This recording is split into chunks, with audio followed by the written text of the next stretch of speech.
મિત્રો બાનાખત એટલે શું? તમે ઘણીવાર સાંભળ્યું હોય કે બાનાખત તૈયાર કરવામાં આવ્યો. હવે આ બાનાખત શું છે? ચલો હું તમને સરળ ભાષામાં સમજાવું. નમસ્કાર સાથી મિત્રો, હું advocate Jaydeep Bodh, advocate of the Gujarat high court, law simplified for એવમાં તમામ મિત્રોનું હાર્દિક સ્વાગત કરું છું.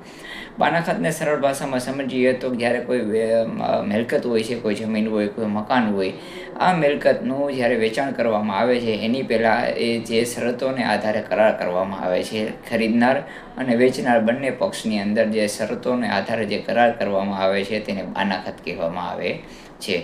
બાનાખતથી કોઈ મિલકતનું ટ્રાન્સફર થતું નથી, ફક્ત એ તો દસ્તાવેજ થાય ત્યારે જ થાય છે, પરંતુ આ એક લેખિત કરાર છે. હવે આ બાનાખતની અંદર શું શું હોય?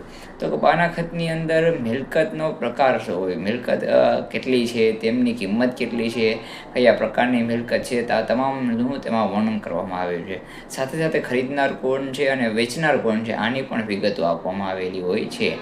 સાથે સાથે કેટલા ટોકન આપ્યું છે, કેટલા પૈસા એડવાન્સમાં આપ્યા છે એ પણ વિગતો હોય. સાથે કેટલા પૈસા બાકી છે, દસ્તાવેજ વખતે કેટલા આપવાના છે, તમામ વિગતો એ બાનાખતની અંદર હોય છે. સાથે સાથે અન્ય વિગતો હોય, જેમ કે દસ્તાવેજ ક્યારે કરશો, પાકો દસ્તાવેજ ક્યારે કરવામાં આવશે, એ સમયગાળો પણ તેમાં નિશ્ચિત કરવામાં આવતો હોય છે.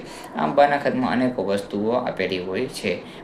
મેં તમને પહેલાં જ કીધું, બાનાખતથી મિલકત ટ્રાન્સફર થતી નથી, એ દસ્તાવેજ થાય ત્યારે જ થાય છે. હવે આ બાનાખતની અંદર મુખ્યત્વે કરાર હોય છે અને કરારની અંદર મુખ્યત્વે વધુ પડતી શરતો આપવામાં આવી છે.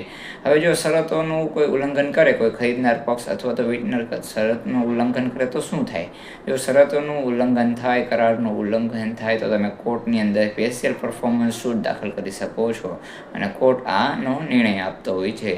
આમ બાનાખત કરતી વખતે શું મર્યાદાઓ છે, શું વિગતો ધ્યાનમાં રાખવી જોઈએ, કઈ કઈ મહત્ત્વની બાબતો છે, એ વધુ તમારે જાણવું હોય તો તમે મને ડીએમ કરો. વધુ માહિતી માટે ડીએમ કરો.